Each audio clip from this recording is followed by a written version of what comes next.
দীর্ঘদিন যাবত আসলে বিএসসি ইঞ্জিনিয়ার এবং ডিপ্লোমা ইঞ্জিনিয়ারের মধ্যে একটি পেশাগত দ্বন্দ্ব আপনারা লক্ষ্য করেছেন, দেশবাসী লক্ষ্য করেছে। কিন্তু এই সমস্যার সমাধানের জন্য যে আন্তঃমন্ত্রণালয় কমিটি গঠন করা হয়েছে, ইতিমধ্যে সেই কমিটি একটি সুপারিশ প্রণয়ন করেছে।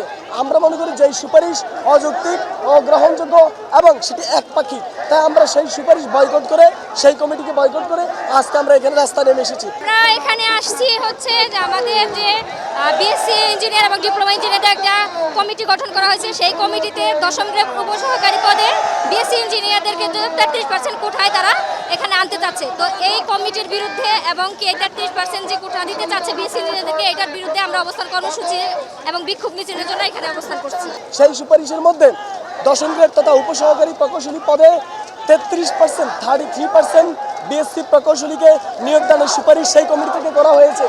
আমাদের প্রশ্ন হচ্ছে এটি কেন, যেখানে নবম গ্রেড সম্পূর্ণ বিএসসি প্রকৌশলীদের জন্য রাখা হয়েছে, তাহলে এই দশম গ্রেডে ডিপ্লোমা প্রকৌশলীদের পদে তাদেরকে কেন নিয়োগ দেওয়া হবে?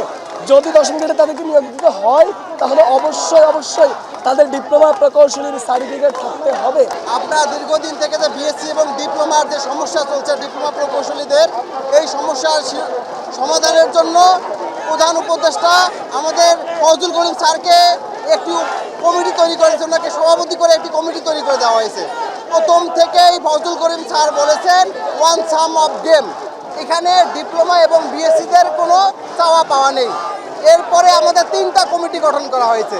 2 নম্বর যে কমিটি গঠন করা হয়েছে, ফজলুল করিম স্যার নিজেই বলেছেন যে সেই কমিটির বিএসসিদের পক্ষে 3 জন এবং ডিপ্লোমাদের পক্ষে 3 জন। এই 3 জন ওনারা নিজেরাই বসে এর সমাধান করবে। এই কমিটি এক করে 5 বার মিটিং করেছে। 5 বারের 4র্থতম মিটিংয়ে 2 কমিটি মিলে একটি ঐক্যমত্য কিছু দিক নির্দেশনা ঠিক করেছে। তার মধ্যে 17টি ঐক্যমত্য ছিল। প্রথম অবস্থায় বিএসসি ইঞ্জিনিয়াররা এই 17টিতে সমর্থন করে জানিয়েছে যে আমরা 5ম মিটিংয়ে এর লিখিত দিয়ে দেব। কিন্তু দুঃখের বিষয় দেখা গিয়েছে 5ম মিটিংয়ে বিএসসিদের 3 জন যে প্রতিনিধি ছিল তারা উধাও হয়ে গেছে। একজন নাকি বিদেশে গেছে, একজন পালিয়ে গেছে। কোথায় পালিয়ে গেছে আমরা পাই নাই। সারা বাংলাদেশের সকল সাধারণ মানুষ এবং সকল ডিপ্লোমা প্রকৌশলীদেরকে বলতে চাই, আগামী 12ই ফেব্রুয়ারি ত্রয়োদশ জাতীয় সংসদ নির্বাচনকে সামনে রেখে বাংলাদেশের কতিপয় মেধাবী বিএসসি ইঞ্জিনিয়াররা একটি চক্রান্তের মাধ্যমে এই নির্বাচনকে ষড়যন্ত্রের মাধ্যমে বানচাল করতে চায়। আমরা আজকে এই চৌরাস্তায় নিজের ইচ্ছায় নামতে চাই নাই, আমাদেরকে এই চৌরাস্তায় নামতে বর্তমান অন্তর্বর্তীকালীন সরকার বাধ্য করেছে বলে আমি মনে করি।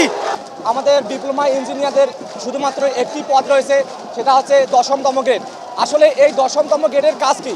এই 10তম গ্রেডের কাজ হচ্ছে সরাসরি মাঠ পর্যায়ে গিয়ে আমরা তদারকি করব যে বিভিন্ন কন্ট্রাক্টর কি রড, সিমেন্ট, বালি এইসব হিসাব করব। আমাদের দেশসেরা প্রকৌশল বিশ্ববিদ্যালয়রা তারা চাচ্ছে এই 10তম গ্রেডে। আসলে আমরা এই যে লাখ লাখ কোটি কোটি টাকা দিয়ে খরচ করে বাংলাদেশের বিভিন্ন প্রকৌশল বিশ্ববিদ্যালয়গুলো খরচ করতেছি আমাদের জনগণের টাকায়, তাহলে এই টাকাগুলো দিয়ে আমাদের বিভিন্ন প্রকৌশল ইঞ্জিনিয়ার বানিয়ে আমাদের কী কাজ? তারা যদি এই রড, সিমেন্ট, বালি গুনতেই আসতে চায় তাহলে আমাদের এই বিশ্ববিদ্যালয় দিয়ে লাভ কি?